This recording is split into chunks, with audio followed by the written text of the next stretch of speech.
अस्सलामुअलैकुम, good evening all my dear students. तो मैं एक बार फिर आपके सामने हाजिर और आज के बेटा इस वीडियो में हम जेई एडवांस्ड का ये वाला क्वेश्चन सॉल्व करेंगे। देखो बेटा, क्वेश्चन को पहले समझ लेते हैं। Calculate the maximum number of electrons that can have principal quantum number 3 and spin quantum number -2 -1/2। यहां पे ऑप्शंस आपके सामने हैं। पहला ऑप्शन 3, 9, 18, 1। देखो, क्वेश्चन कह रहा है कि आप हमें यह बताइए कि अगर प्रिंसिपल क्वांटम नंबर हम इलेक्ट्रॉन्स का 3 लेंगे और स्पिन क्वांटम -1/2, तो ऐसे कितने इलेक्ट्रॉन्स पॉसिबल है। यानी हमें कैलकुलेट करना है maximum number of electrons that can have principal quantum number 3 and spin quantum number -1/2। यानी अगर से फॉर एग्जांपल हम एक एटम की बात करेंगे, एक एटम के अंदर ऐसे कितने इलेक्ट्रॉन्स पॉसिबल हैं जिनका प्रिंसिपल क्वांटम नंबर 3 होगा और जिनका स्पिन क्वांटम नंबर -1/2 होगा। तो चलो हम सॉल्व करते हैं। So let us solve this question.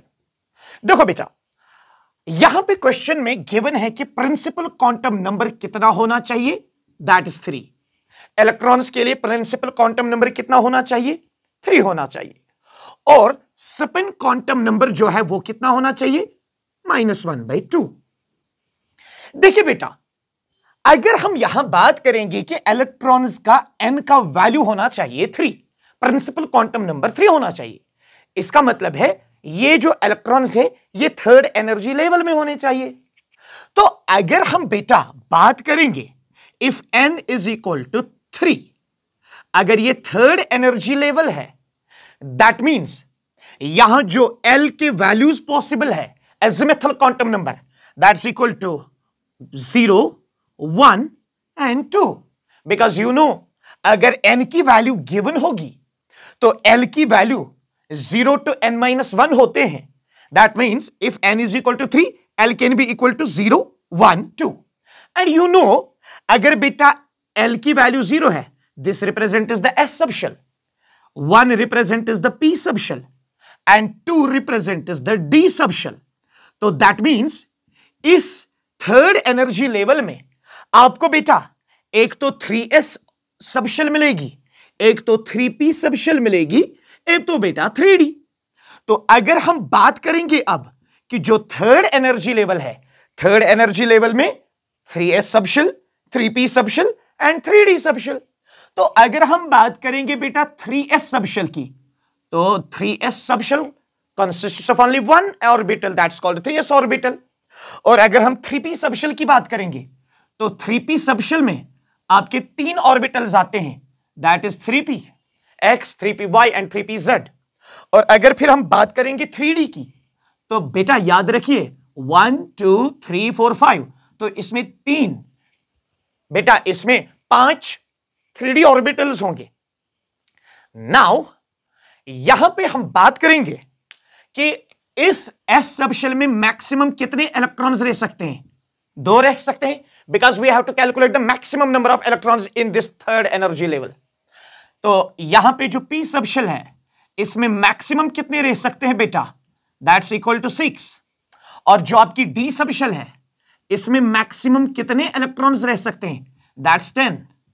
तो अब हम यहां पे देखेंगे एक ऑर्बिटल के अंदर मैक्सिमम 2 ही इलेक्ट्रॉन्स रहते हैं, that too with opposite spin. Means यहां एक इलेक्ट्रॉन का S होगा बेटा +1/2 और दूसरे इलेक्ट्रॉन का -1/2। तो अगर हम देखेंगे यहां पे टोटल इलेक्ट्रॉन्स, इसमें 2 इलेक्ट्रॉन्स, एक का +1/2 स्पिन क्वांटम नंबर, दूसरे का -1/2। तो यहां आपको कितने इलेक्ट्रॉन्स ऐसे मिलेंगे जिनका स्पिन -1/2 है, दैट मींस एक इलेक्ट्रॉन। तो यहां टोटल कितने मिलेंगे, यहां से एक -1/2 स्पिन, -1/2 -1/2, तो यहां बेटा 3 मिलेंगे। और यहां 5 ऑर्बिटल्स में टोटल 10 इलेक्ट्रॉन्स, 5 का स्पिन क्लॉकवाइज एंड 5 का एंटी क्लॉकवाइज, तो ये कितने हो गए बेटा 5। तो देखेंगे ये वो इलेक्ट्रॉन्स हैं जिनका स्पिन -1/2, तो 1 + 3 + 5 = 9। इसका मतलब यह हुआ कि अगर बेटा थर्ड शेल लेंगे, थर्ड एनर्जी लेवल है, थर्ड एनर्जी लेवल में 9 इलेक्ट्रॉन्स मैक्सिमम ऐसे हो सकते हैं जिनका स्पिन क्वांटम नंबर -1/2 होगा। So simple. इसके लिए एक छोटी सी फॉर्मूला हम यूज कर सकते हैं, दैट इज अगर यहां पे प्रिंसिपल क्वांटम नंबर दिया गया है 3, अगर प्रिंसिपल क्वांटम नंबर दिया गया है 3, तो हमें थर्ड एनर्जी लेवल होगी। तो ये जो थर्ड एनर्जी लेवल है, थर्ड एनर्जी लेवल में मैक्सिमम कितने इलेक्ट्रॉन्स रहेंगे? That's given by 2n²। That means third energy level में मैक्सिमम जो इलेक्ट्रॉन्स होंगे that will be 2 × 3², that will be equal to 18। तो अगर टोटल 18 इलेक्ट्रॉन्स फिट बैठ सकते हैं, उनमें डेफिनेटली 9 इलेक्ट्रॉन्स का +1/2 स्पिन एंड 9 इलेक्ट्रॉन्स का -1/2 स्पिन।